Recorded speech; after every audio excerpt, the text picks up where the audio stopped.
ആനന്ദത്തിന്റെ കാഴ്ചയുണ്ട് മദീനയിൽ. ഹബീബായ തങ്ങളുടെ മനോഹരമായ മുഖകമലം നിങ്ങളെ കാത്തിരിക്കുകയാണ്. അതിന് തടസ്സമാകുന്നത് ചെയ്യല്ലേ.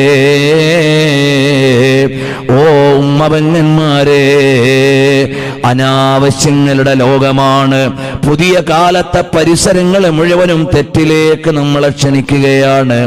അതിലൊന്ന് വീണുപോകാതെ